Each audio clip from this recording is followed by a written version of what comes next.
the Wiggler, a species resembling large real-world caterpillars. But how did this enemy change in terms of use, design, story, and way more? Since this enemy went through a couple of changes, and especially in its role. So let's take a look at that.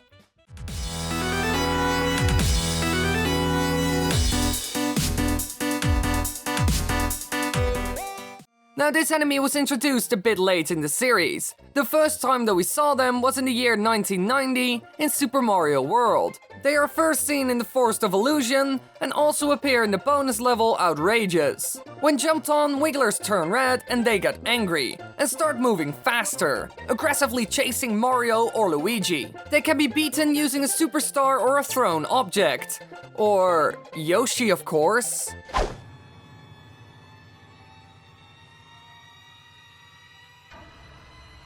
So when the Wiggler first appeared, they were pretty basic. They don't seem to be very special, but there's more to them than you think. They are mostly used here to surprise the player when they jump on them, and then create pressure, since they don't die. Almost all the other enemies in the game die when you jump on them, or at least stop attacking after one hit. But this enemy does the complete opposite. When you try to damage him, he goes berserk and runs towards you. This is a bit of a surprise for the player, but after one time, that's kind of gone. However, he still creates pressure. He charges at you and tries to take you out. And if you get stuck with him in a small area, it can become very hectic.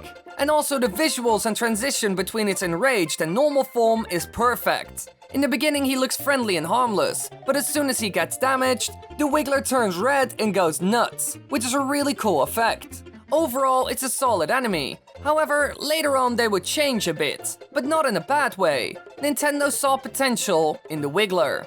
In the next game when we saw them, they got a bit of a different role, a bigger one. And they also went from 2D to 3D. The game I'm talking about is Super Mario 64. In this game, a Wiggler appears as a boss in Tiny Huge Island. To reach it, Mario must go inside the island. But before he does that, he must ground pound the pool above it. Inside, Wiggler is angry with Mario because he has flooded his house. After 2 stomps on its head, the Wiggler is more furious and storms around. After one more, the Wiggler then calms down, shrinks, and leaves a power star. So it went from a normal enemy to a boss with a mission centered around it. This is quite an upgrade, since we don't see them a lot in Super Mario World. Sadly enough, they did lose their surprise element. Since it's a boss now, you expect it to put up a fight and give you a hard time. But I have to say, it's fitting. However, it's a bit sad though that they didn't gain any new abilities, powers, or moves. That would have made it more fun for the veterans of the series,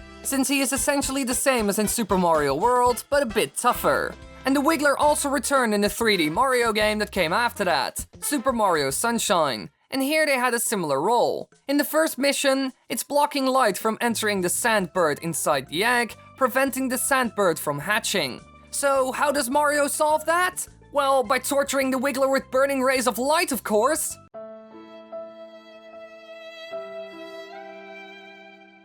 Surprise, surprise! Apparently this enrages the Wiggler, since Mario encounters it again, angry and as a boss directly in the next mission. And here he acts similar to the one seen in Super Mario 64. He charges into Mario and tries to take him out.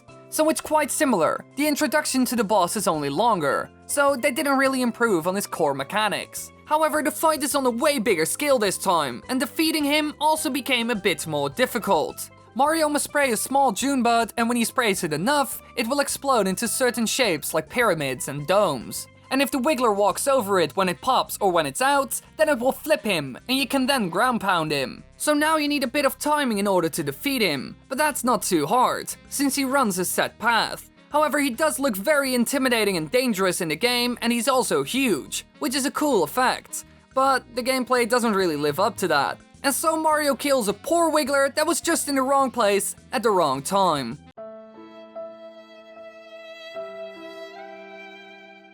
Now in the games that came after this, the Wiggler were mostly seen in 2D titles, and not a lot in 3D anymore. In these titles, they mostly stayed the same and just went back to their old behavior from Super Mario World. We did see some new variations of the enemy though, like the Squiggler, a miniature version, likely a quite young type of Wiggler. They crawl around pipes and are extremely easy to deal with, but they're like babies after all, so they're doing their best. Now we also saw a big version of the Wiggler in New Super Mario Bros. And with this, they did something really cool. In World 7-3, you need to ride on one of these huge beasts and dodge all kinds of enemies and obstacles. This is a really interesting way of using the enemy, since the Wiggler moves around of course, so it creates a whole new experience. But they only used it for one level, sadly enough. Now the last variation we saw in the main series was the Fuzzler, and they did something new with them. They were an obstacle instead of an enemy. Fuzzlers always appear on switchboard tracks and roll along in a set path. So they're essentially rollers that you have to dodge. Nothing revolutionary, but still a fun addition to the game. Now this is where it kind of ends for the Wiggler. They were used quite a lot in the early games of the series, but later on they weren't used as much. But this is something that happened to a lot of classic Mario enemies, and I think that's mostly because Nintendo became a bit lazy.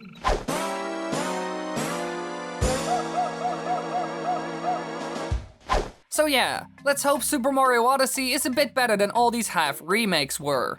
However, we did see the Wiggler in some spin-off games, and there are two instances that I want to talk about where they have a cool new role. First up, Swiggler, a large Shroop-created biomechanical robot Wiggler, so essentially a Terminator. I like this one a lot since he has a big role in the game and is also a boss, so it's fun to see the Wiggler in the spotlight for once. He's a big part of the story, and he's also an important ally of the Shroops, since he powers their UFOs. And the other thing I want to talk about is a variation that we can see in Super Mario World 2, Yoshi's Island, the Flutters, which are flying Wigglers. Now these behave extremely similar to the flying Koopas, and I think that's where the idea came from. However, if you jump on them or throw an egg, they will become angry and attack you, so they can surprise the player a bit as well. In this game, they expanded on different enemies that weren't seen a lot in the main series. And this flying Wiggler is a product of that. And I think they were going for an exotic island vibe, with all kinds of new and weird creatures. They succeeded with this since we see enough weird variations on the island, and the Flutter is a great addition to this. It's fresh and new, a butterfly version of a Wiggler with similar tactics to a flying Koopa. Overall, a good example of a fun spin-off enemy. Now we saw the Wiggler in a lot more spin-off games, but these two examples were the most memorable in my opinion. Now let's hope that they make a glorious return in Super Mario Odyssey. Hey there, me and Birdkeeper Toby are going to VidCon, and we will also do meetups and stuff there, so be sure to follow me on social media so that you know where we are and when. It's going to be a lot of fun, and the first person to show up at a meeting gets a signed plushie by me and Birdkeeper Toby. Thanks for watching everybody, I hope you enjoyed. If you want to watch more videos, then click the annotations, and don't forget to follow me on social media and stuff. Oh my god, so important!